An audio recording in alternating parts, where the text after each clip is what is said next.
صباح الخير واهلا وسهلا فيكم. 21 حزيران اكيد تاريخ مهم، كثير لبنانيين كانوا ناطرينه، وحبيت اعمل هالمؤتمر الصحفي من باب الشفافيه اللي عودناكم عليها، انه كل شيء عم بيصير معنا يكون الشعب اللبناني على بينه منه وتعرفوا فيه.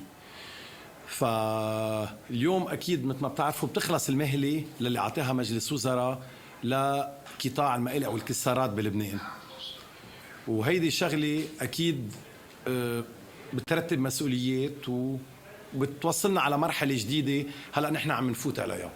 رح اعطيكم شويه خلفيه بس لنقدر نوضح للعالم، لانه هذا قطاع عم ينحكى عنه كثير، انحكى عنه كثير، وبالمرحله الجديده رح نضلكم تسمعوا كثير عنه.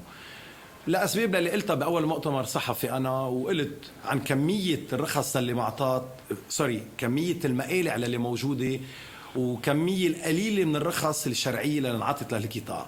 وصار بعتقد كل الشعب اللبناني بيعرف الأثر البيئي للمقالع والكسارات الكبير كتير، وثانيا الأثر المالي اللي هو كتير كبير نظرا لكمية الأموال اللي راحت على الدولة اللبنانية. فمن هون بعرف قد ايه الموضوع حامي، وقد ايه اللبنانيين ناطرين منا يعرفوا الحقيقة ويعرفوا المرحلة الجديدة شو رح يصير فيها. نحن المخططات اللي انعملت قبل، انعمل بال 2002 مخطط توجيهي، رجع انعمل بال 2006 مخطط ثاني، رجع انعمل تعديل بال 2009، ومحاولة أخيرة بال 2012 ولكن ما صدرت بمجلس الوزراء، ضلت على مستوى اللجنة الوزارية إذا ماني غلطان، وسألت الحكومة بعتقد يمكن هذا السبب كان. فنحن اليوم قدام تحدي كتير كبير، أنه نعمل مخطط توجيهي جديد يقدر يقنع اللبنانية أنه ما حنفشل مثل ما فشلوا كل المخططات نعملوا قبل. والناس عم تسأل ليه اليوم هيدا المخطط اللي أنا عم بعمله وهالوزارة عم تعمله بده ينجح وقت 50 سنة ما قدرنا ننظم هالقطاع. فمن هون أنا عم بقول لكل اللبنانيين عم بيسمعوني أنه الشغلة بدها صبر، بدها رواق، وأكيد ما بدها حماس، لأنه لازم تصدقوا أنه عم نعمل شيء علمي مش سياسي، عكس ما كل الناس معقولة تفكر. عم نعمل المستحيل لنبعد قد ما فينا عن التدخلات بهيدا الملف. وانتم بتعرفوا انه هيدا متشعب كتير، وبطال كتير عالم، وبطال كتير احزاب يمكن ببعض المحلات للي بمرحلة ما يمكن ساعدوا بعض المقالع ليضلوا موجودين ويشتغلوا برات القانون. هيدي مرحلة قلنا انه ولت الى لا رجعة، واليوم الاحزاب السياسية هي مسؤولة أنها تحضن وزارة البيئة والمخطط التوجيهي الجديد، لأنه نجاحه أو فشله منه نجاح وفشل وزارة البيئة، تنكون كتير واضحين. هذه يا السلطة السياسية كلها مجموعة تنجح وبترجع بتكسب ثقة الشعب اللبناني، يا بنفشل كلنا سوا وساعتها على دنيا السلام، مثل ما صار بكل مخططات التوجيهية نعمل شيء ونتراجع عنه بمرحلة تانية. فمن هون أنا بدي أقول لكم أنه اللي عم نعمله هو صعب وهو منه هين، لأنه كل ما بدنا نعمل شغلة، وأكيد التوجه تبعنا ومنا سر رح أقول لكم عنه، هو السلسلة الشرقية. ليه السلسلة الشرقية؟ لأنه الضرر البيئي هو الأقل فيها، الضرر النظري هو الأقل فيها، وأكيد الأثر على المياه الجوفية وكل الأشياء العلمية، الأبعاد عن البيوت، عن السكن، التأثير على الناس، اللي أول شيء صحة الناس لازم تكون المعيار المعتمد، وبعدين أكيد الأثر البيئي الثاني. هيدا كله عم نقدر نتجنبه بالسلسلة الشرقية. ولكن أي قرار ما فينا نجيب فيه 20/20، لأنه في مقابله شيء تاني، في كلفة على الطرقات، في كلفة على الشحن، في كلفة على المستهلك، لأنه هيدا يمكن يكون له أثر على النقل وعلى غيره. هيدا كله عم ناخده بعين الاعتبار، كله عم ندرسه، صارنا 3 أشهر عم نشتغل. يمكن الفترة ما بتكفي لوزير جديد وجاي عم بيتعلم على هيدا الملف، بس فيني اقول لكم انه من كل قلبنا مع فريق العمل كله الرائع اللي بالوزارة اشتغلنا من كل قلبنا. مجلس وزراء اعطينا سلفة مليار، بتتذكروها كتير منيح، في بعض الناس علقوا عليها وتفاجئوا بالرقم، انه لشو بدنا مليار لنعمل دراسه. بدي طمن الشعب اللبناني وبتمنى تنقلوها كلكم كاعلاميين، نحن ما صرفنا دولار من المليار. رح ارجع عيد، نحن ما صرفنا دولار من المليار اللي اعطينا اياه مجلس وزراء لنعمل كل الدراسات ونجهز دائره مقالع والكسارات. ليه؟ لانه تاخرت كتير لو وصلت المصريات، لانه هيدي دولتنا، في روتين إداري أكيد لازم نمرق فيه. بالشروط اكيد في استدراج عروض، لنعمل استدراج عروض كانت خلصت المهله ونحن اليوم 21 حزيران ما قدرنا نستفيد. فيني اقول لكم اشتغلنا باللحم الحي، غير انه كل اللبنانيين صار يعرفوا امكانيات الوزاره قد ايه ضعيفه. الدائره اللي عم بتدير هيدا القطاع لتعرفوا ما عندها سياره مخصصه لها، تستعير سياره من غير دائره لتكشف على 1300 مقلع. لازم اللبنانيين يعرفوا شو عطونا ليحاسبونا على اساسها. ما هيك مبدا الوزنات يا زبيك. بقى من هون انا بدي اقول انه هيدا الواقع اللي احنا قدامه عم نشتغل بكل ضمير مرتاح، عم نحترم الخطة الشاملة لترتيب الأراضي اللبنانية للي انعملت وللي هي مهمة كتير، وهيدي ثبتت قواعد علمية واشتغل عليها الاتحاد الأوروبي معنا لساعده. هيدي بمرحلة سابقة مش أنا، ولكن هيدي فيها داتا علمية كتير كبيرة. إضافة إلى أنه في عنا تحدي المشاريع الكبرى تبع الدولة اللبنانية، للي هيدي كمان ممكن ترتب أعباء مالية على الدولة. وهون فيني سمي السدود، فيني سمي البورات، وفيني سمي المطار او المطارات اللي عم تنعمل. انتم بتعرفوا انه مطار بيروت عنده توسعه عم تنعمل هلا. هذا شو بيتطلب؟ بيتطلب نقل صخور كتير كبيره لتعملوا فيها الجسور، يعني لترد المي او لتهدي المي بحاله السدود.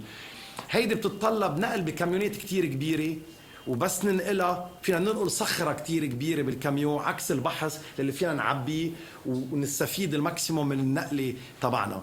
هون مجبورين نحن نقدر نعمل استثناءات، لانه المشاريع الممضيه وبمرحله سابقه اذا بتتذكروا كان بعتقد الوزير مئاتي هو وزير اشغال ترتب على الدوله اللبنانيه اكثر من 100 مليون دولار تعويضات لمقاولين كانوا ماضيين على مشاريع، وصار في فرق بالاسعار وهيدا كلفه. فلازم الناس تعرف قد ايه صعب اللي عم نعمله، وقد ايه يمكن الناس محروقه انها تاخذ منا نتيجه، وانا بعرف وبتفهم، وهيدي واجباتنا كوزاره نقدم مخططا ووعدنا الناس فيه. بس لازم يعرفوا قد ايه بدي اخذ بعين الاعتبار امور نحن عم نعمل التخطيط، لا من باب الضغط السياسي لانه لهلا ما في ضغط، وبدي طمن اللبنانيه بعد ولا حزب ضغط علينا.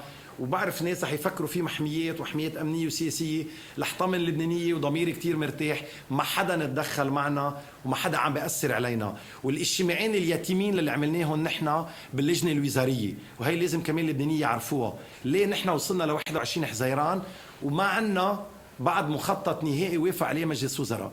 انتم بتعرفوا قشة الكهرباء كانت اولويه علينا لانه هيدا الشيء ضروري يصير. كان اجت الموازنه ما حدا انتظر ينعمل 20 جلسه بمجلس وزراء لتطلع الموازنه، ما كنا قادرين نمرق اجتماع واحد للجنه الوزاريه. نعمل هلا اجتماعين سريعين، وعدنا دولة الرئيس اللي اخذ الموضوع بكتير جدية، واللجنة الوزارية أكيد أنه جمعة الجاي رح يكون في عنا اجتماعات مكثفة لننهي بأسرع وقت. هلا للناس اللي عم تسأل طيب شو مصير القطاع ونحن هلا الناس كيف بدها تشتغل ومين بدنا نأمن بحث الناس؟ أنا بدي أطمنكم بالدراسات اللي عملناها، لأنه معي فريق عمل رائع عم بيكشف يوميا تقريبا على كل المقالع. البلد فيه ستوكات بتكفي لتقريبا 6 شهور، فما حدا يعمل بانيك، ما حدا يخاف كتير، ما حدا يجرب يبتزنا بفرق اسعار ويبلش يغلي، لانه في ستوكات بتشغل البلد بالقليله ل6 شهور.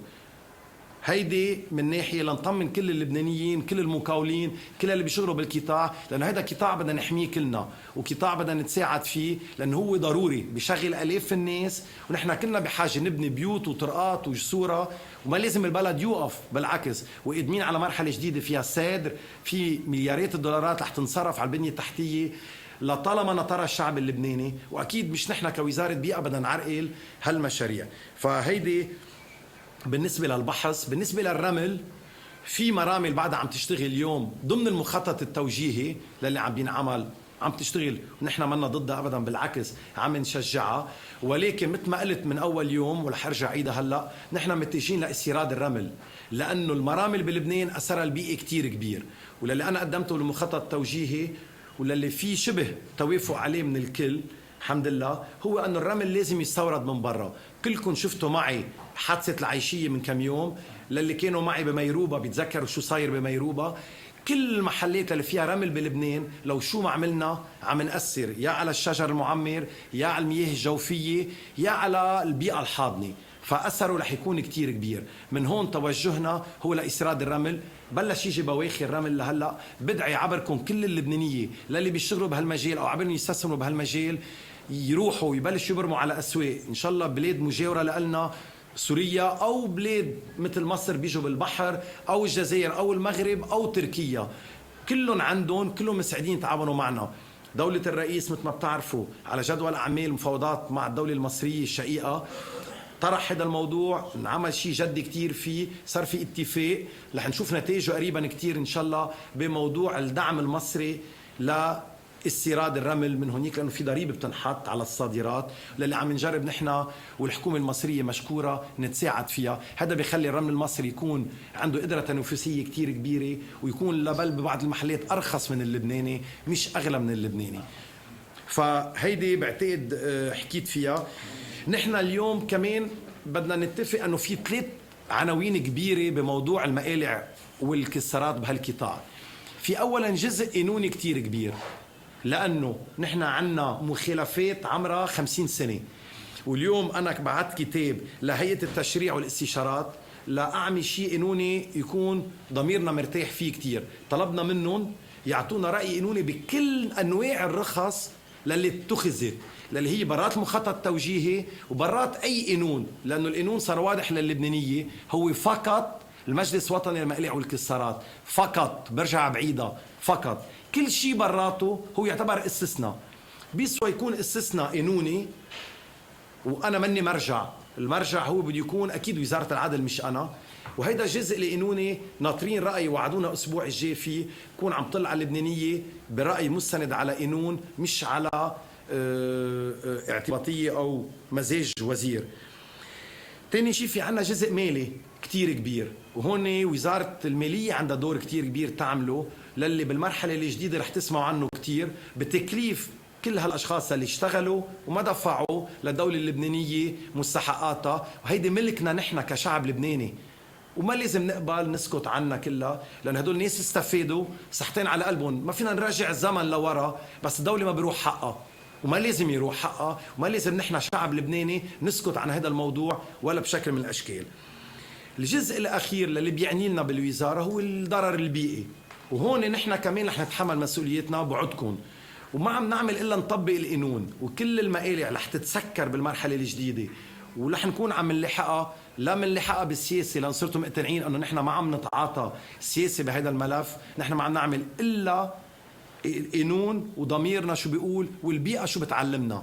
من هون بالمرحلة الجديدة كل المخالفات البيئية اللي صارت، وفيني لكم أنه 99.9% من اللي عم بيشتغلوا واللي معهم رخص، انتبهوا، اللي معهم رخص كمان قانونية ما طبقوا القانون البيئي ولا الأثر البيئي ولا احترموا البيئة، يعني ما عملوا استصلاح للعكار تبعهم مثل ما القانون بنص، ولا عملوا التدريج للي مطلوب منهم بالقانون، ولا عملوا أي حماية بيئية للبيئة الحاضنة تبعهم. فأنا بنهي لكم أنه بتأمل بالفترة القريبة كتير، إذا قدرنا أسبوع الجاي دولة الرئيس وعدنا عم بيشتغل بكل جدية على هذا الموضوع، الجو باللجنة الوزارية بعده إيجابي، فاطمنوا ما في خلافات، ما في مشكل صار أبدا، الكل بدهم نطلع بنتيجة بتشرف هالحكومة وتجاه الشعب اللبناني بترجع بتسرد الثقة. بس بدكم تقبلوا معي أنه هذا الشغلة بدها صبر، بدها رواق، 50-60 سنة ما بيقدر وزير بيئة يصلحهم بين ليلة وضحاها، بدنا كلنا نروق. بعرف الإعلاميين قد ايه محروقين، بعرف الشعب اللبناني قد ايه محروق، وبتفهمكم كلنا بدنا نتيجة، كلنا بدنا بقى ما نشوف مخالفات. أنا عم بوعدكم اليوم أنه رايحين على مرحلة كتير أحلى من المرحلة اللي مرقت، ولا ممكن ما نتحسن. الماضي إلى لا رجعة، ولكن في فترة انتقالية رح يضل فيها فوضى، رح يضل في عدم تطبيق قانون 100%. هيدا جديد على قوى أمن الداخلي، جديد علينا بالوزارة، جديد على وزارة الزراعة، جديد على وزارة المالية، على وزارة العدل، على كل الوزارات المعنية. بدنا نتساعد على قلب واحد، ما في ربحان وخسران بهالمعركة، في بس لبنان والشعب اللبناني رح يربح. لا وزير البيئة عنده أجندة ولا في أي مكسب لنا، لبنان اللي بده يربح من وراء هالمعركة. فبتمنى عليكم أنتم الإعلاميين للي دايما بتضووا على الحقيقة كمان بهيدا الموضوع نكون قد ما فينا متريسين. رح يطلع كتير آراء هيدا الويك اند، وفي ناس بدها تحكي وفي ناس بدها تسأل، ولهالسبب سبقت الأمور قلت لنعمل مؤتمر صحفي نحكي بشفافيه بريحتكم، تسالوا كل السؤاليات اللي عندكم اياها هلا رح جاوب عليها، وبشكركم كثير على وجودكم.